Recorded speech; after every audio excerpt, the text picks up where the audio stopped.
Kanye is launching his skim competition, and baby, he already has employees in place, and we already know who his business model is. And y'all, Kanye might have actually did something with this one. Kim Kardashian, the mogul behind the successful shapewear brand Skims, is now facing unexpected competition from none other than her ex-husband, Kanye West, and his creative partner, Bianca. Hello everyone, and welcome to another video. Today we will be looking at Kim Kardashian panics as Kanye and Bianca Launces Skims rival brand. Yeah, you heard it right. Kim Kardashian's Skims have been a game changer in the shapewear industry. With its inclusive size range, diverse models, and innovative designs, Skims quickly became a household name.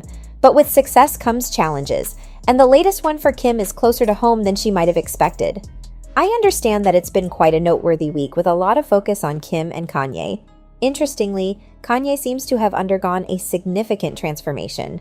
On the other hand, Kim's attempts to outshine him have been rather lackluster, at least in my opinion.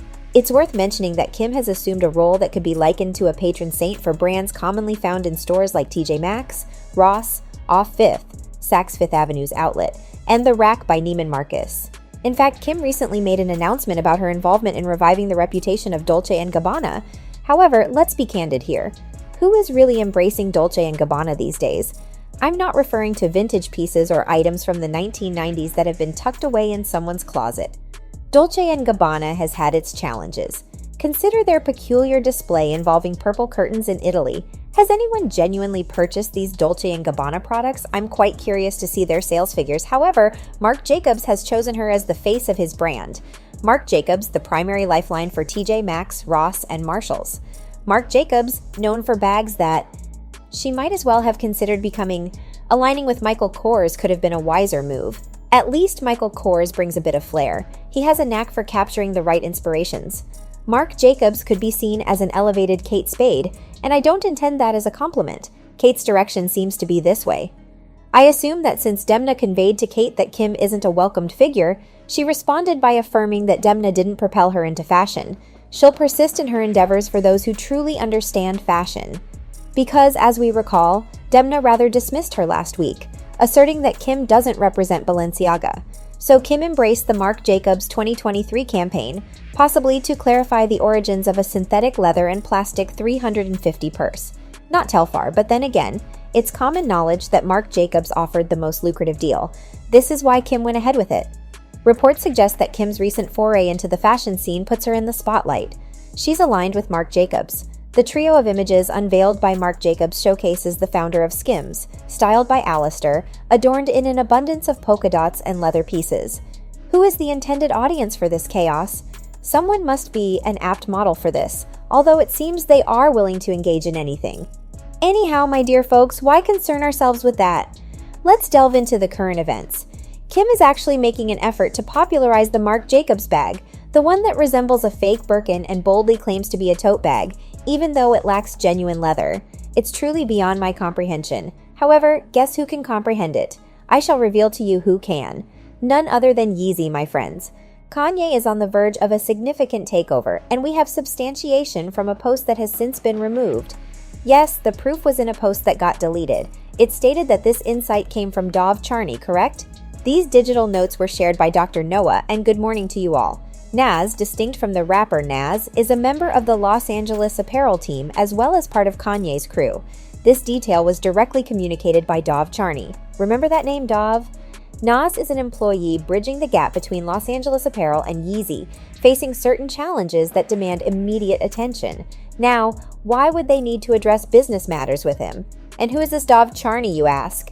He holds the CEO position at Los Angeles Apparel. Recall that I previously forecasted this occurrence a few months back, and I was met with laughter. Reports indicate that Dov is a Canadian entrepreneur and apparel manufacturer. He is renowned for founding American Apparel, a brand that held considerable influence over the nation from 2012 until 2016. Those iconic jazz pants and everything associated with American Apparel ended up on the Balenciaga models thanks to Demna. Pay attention, my friends. Dov is the mastermind behind American Apparel, which stood as one of the foremost clothing manufacturers in the United States until its declaration of bankruptcy in 2015. Indeed, Kanye has persistently expressed his desire to democratize fashion. In fact, he's venturing into the realm of creating a competitor to Skims. And interestingly, he's not merely crafting a rival to Skims. He's collaborating with leading figures in the field. They have established manufacturers, and Kanye is poised for significant expansion. Dove possesses an intricate knowledge of the operational framework required, and this time Kanye is assuming complete control over what rightfully belongs to him. Can you fully grasp the magnitude of this development? Do you comprehend its significance? First and foremost, can you fathom the extent of Kim's potential dissatisfaction? The sole cornerstone of Kim's modest empire is Skims. Now, some of you might argue that Kanye possesses a stake in Skims and a financial interest in its success. However, it's crucial to acknowledge that Kanye's ownership is only 5%.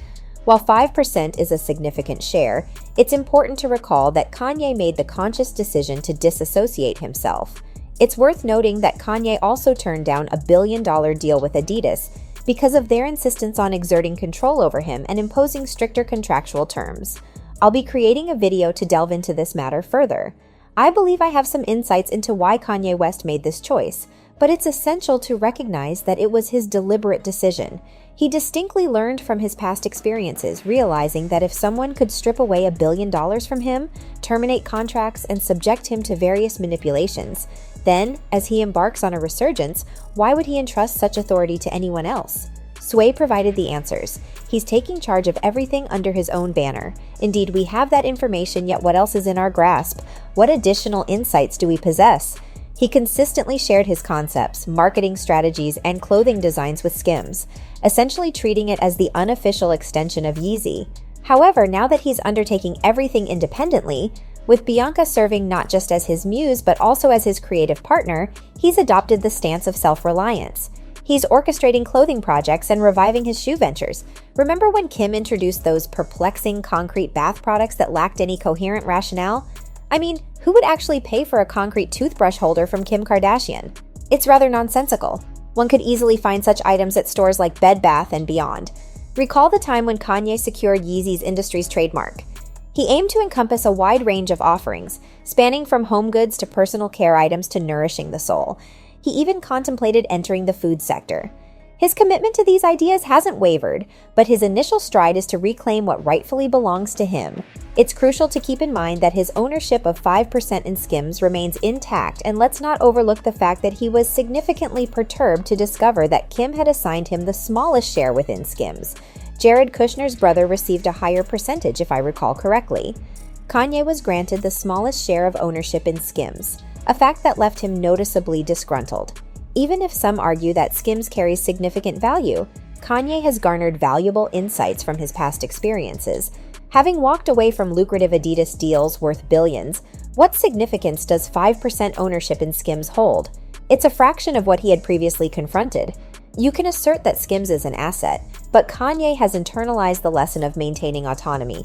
He's embracing a bold venture, constructing his own realm. Despite skepticism and laughter from some quarters, he has forged connections with a major retail entity, one that once grappled with bankruptcy, driven by lawsuits, including those related to SA and other matters, which we'll skim over for now. Trust me, Kanye is resolute in his mission.